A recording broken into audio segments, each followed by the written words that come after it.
Alors, bonjour à tous et à toutes. Si j'ai décidé de m'adresser à vous aujourd'hui personnellement, c'est parce qu'on reçoit énormément de questions très pertinentes par rapport au Manoir Sacré-Cœur, des questions variées, des questions qui nécessitent qu'on donne des explications en plus grande quantité. Donc, de l'écrire, ça devenait ardu, compliqué. Alors, j'ai préféré vous l'expliquer personnellement de vive voix. Alors, vous savez que le Manoir Sacré-Cœur, c'est un dossier qui est sur la table de la municipalité depuis beaucoup d'années, depuis au moins une bonne dizaine d'années.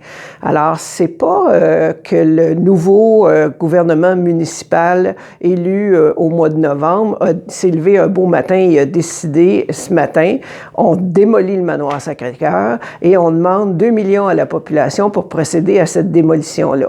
C'est pas du tout comme ça que ça s'est passé. C'est un dossier que quelle que soit l'administration qui aurait été élue au mois de novembre, elle aurait hérité de toute façon de ce dossier-là parce que c'est un dossier de justice. C'est un dossier de cour qui a des prescriptions très précises et auxquelles la municipalité ne peut pas se soustraire. Alors, je vous explique.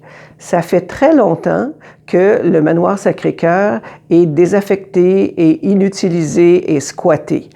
Je refais un petit cours d'histoire. Dans les années 50, le Manoir Sacré-Cœur, c'était une école, une institution, donc on appelait l'Institut familial, qui a été construit. Et à ce moment-là, on sait que l'amiante était un matériau de prédilection extraordinaire pour parer contre le feu. Donc, le Manoir Sacré-Cœur, il est truffé d'amiante. En partant, quand on pense à démolir le Manoir Sacré-Cœur, il faut penser à amiante et toutes les conséquences que ça a sur la santé des gens. Donc, dans les années 50, le Manoir Sacré-Cœur avait une vocation d'éducation. Il y a plusieurs jeunes filles qui sont venues étudier là pour devenir des parfaites femmes et des parfaites mères.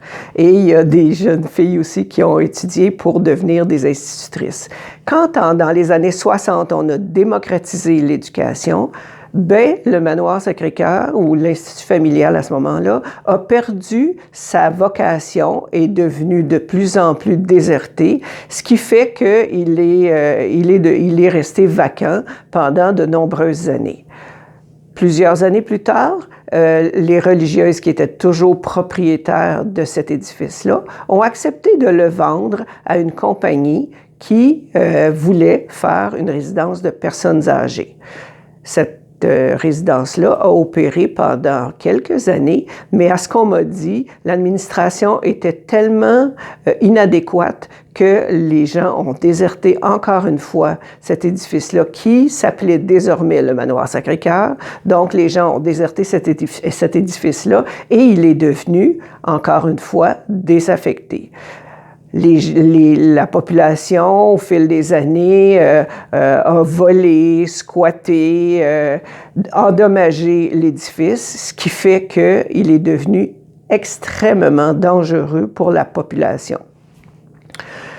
Ça fait plusieurs années que le propriétaire ne paye plus ses taxes. Ça fait plusieurs années que les administrations municipales demandent aux propriétaires de solidifier, pas de solidifier, mais d'installer des mesures de sécurité autour de l'édifice parce qu'il est de plus en plus dangereux pour les gens qui vont malgré tout, encore une fois, à l'intérieur parce que c'est un endroit, semble-t-il, intéressant pour faire la fête.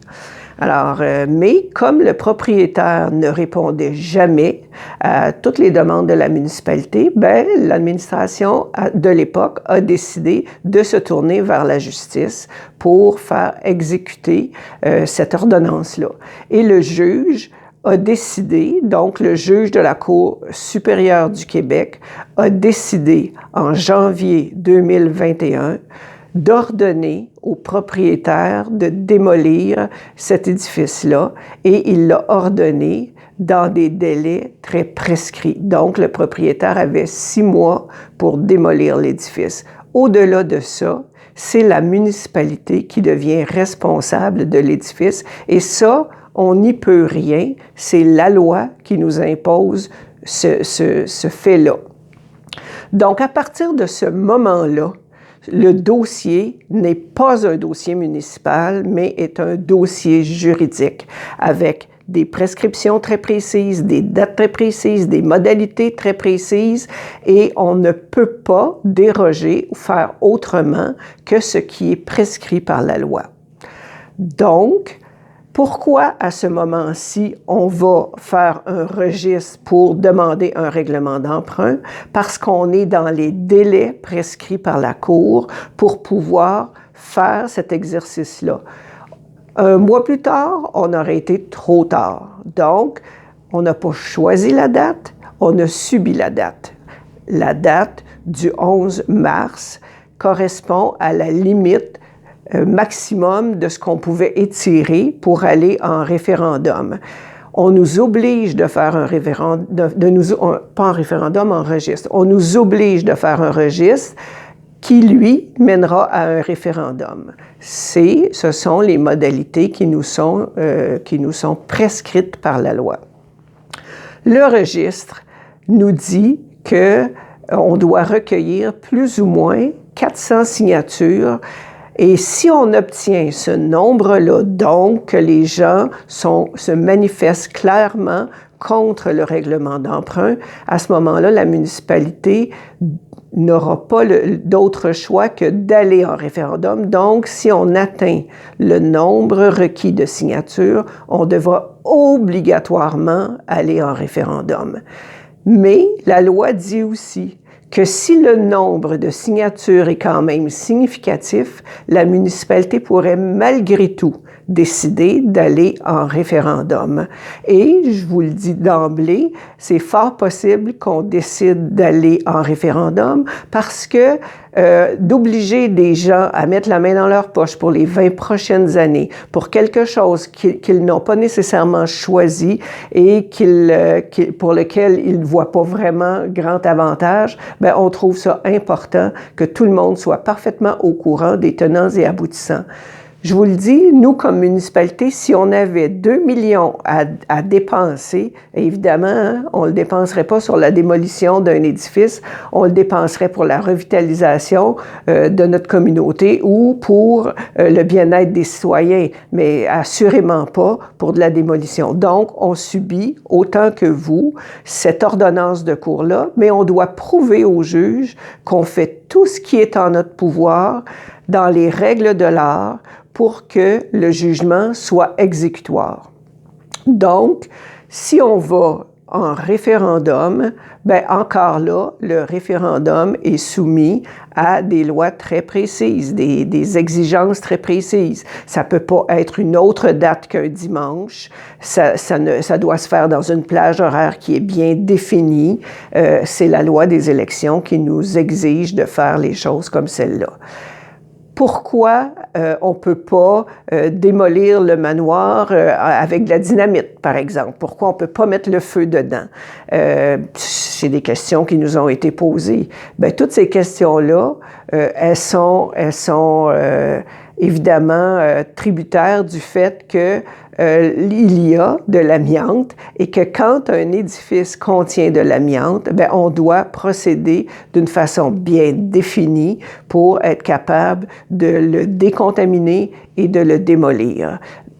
On est soumis à ces règles-là aussi. Alors, écoutez, c'est clair que si jamais on va en référendum, on va donner des séances d'information aux gens pour que les gens puissent avoir toute l'information qu'il faut pour prendre une décision.